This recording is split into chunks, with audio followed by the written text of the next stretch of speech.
তাকে আহত করেছে তার সঙ্গে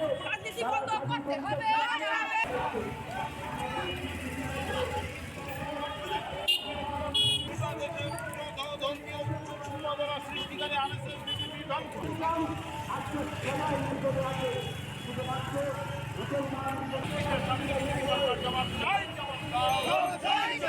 ধর্মগুরু সম্প্রদায়ের উপর আক্রমণ কিসের সাথে জবাব চাই, জবাব দাও। সারা দেশে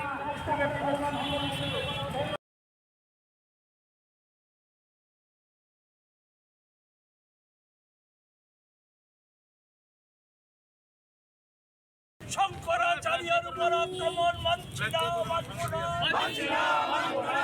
ধিক্কার, ধিক্কার।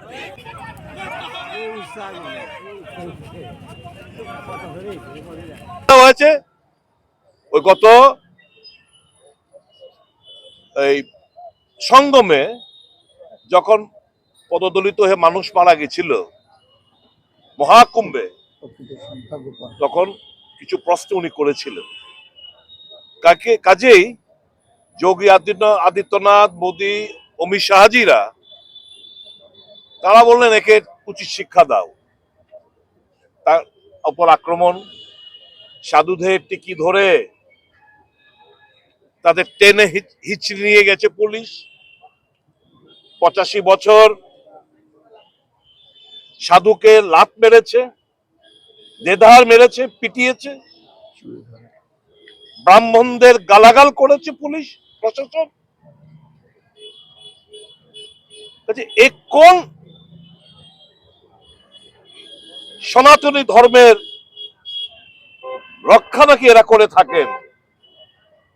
কাজে তারা ভণ্ড ছাড়া কিছু না, রাজনৈতিক ব্যাপারী ছাড়া কিছু না। তাদের নেতারাই তো এই বিফ এক্সপোর্টের মধ্যে জড়িত।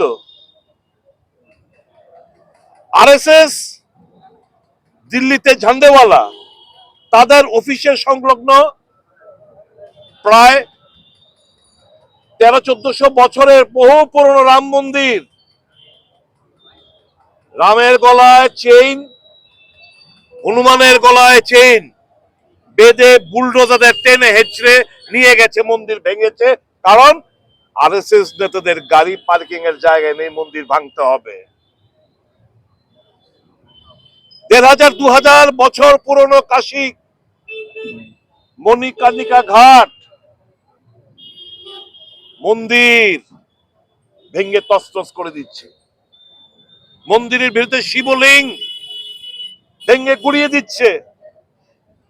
আহল্যাবাইয়ের মূর্তি ভেঙে গুড়িয়ে দিচ্ছে, গণেশ ঠাকুরের মূর্তি ভেঙে গুড়িয়ে দিচ্ছে, মন্দির ভাঙছে।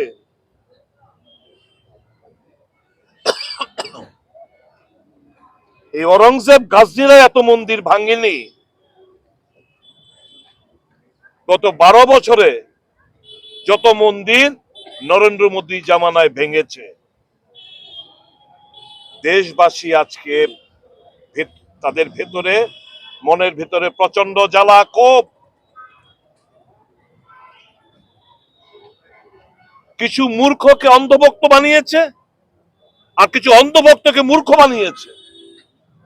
এ করে রাজ করতে চাইছে এরা।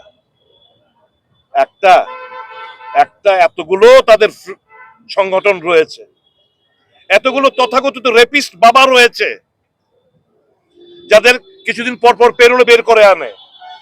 একটা শাখা সংগঠন থেকে বিবৃতি দিয়েছে, কারণ দেয়নি বেনিফিশিয়ারি। বজরং দল দেয়নি বেনিফিশিয়ারি, আরএসএস দেয়নি, সরকার টিকিয়ে রাখতে হবে। কাজে আজকে শুধু মুসলমান নয়, শুধু মুসলমানই আক্রান্ত নয়, খ্রিস্টানই আক্রান্ত নয়, শিখই আক্রান্ত নয়, আজকে হিন্দুরা আক্রান্ত মোদীর জামানায়। কাজে তাকে ভণ্ড, রাজনৈতিক ব্যাপারে, মূর্খ, লম্পট ছাড়া আর কিছু আজকে বলার বাকি থাকে না। দেশবাসীর ভিতরে আজকে বিষ জ্বালা। ধিক্কার জানাই এই মানসিকতার লোকদের, যারা হিন্দু ধর্মকে বিক্রি করে আর বিজেপির মধ্যে যারা প্রকৃত হিন্দু ধর্মে সনাতন ধর্মের উপর আস্থা বিশ্বাস রাখেন তাদেরকে বলবো, বন্ধুরা, নিজের বিবেককে প্রশ্ন করো, নিজের বিবেককে প্রশ্ন করো। যা হচ্ছে, আমাদের সর্বোপরি আমাদের ধর্মীয় গুরু শঙ্করাচার্যের উপরে এই ধরনের আক্রমণ যদি আনতে পারে, তাহলে এরা কারা? এরাই হচ্ছে প্রকৃত অর্থে অরঙ্গজেব মোহাম্মদ গাজনীদের বংশধর। ধিক্কার জানাই এই সমস্ত নোংরা মানসিকতা লোকদের।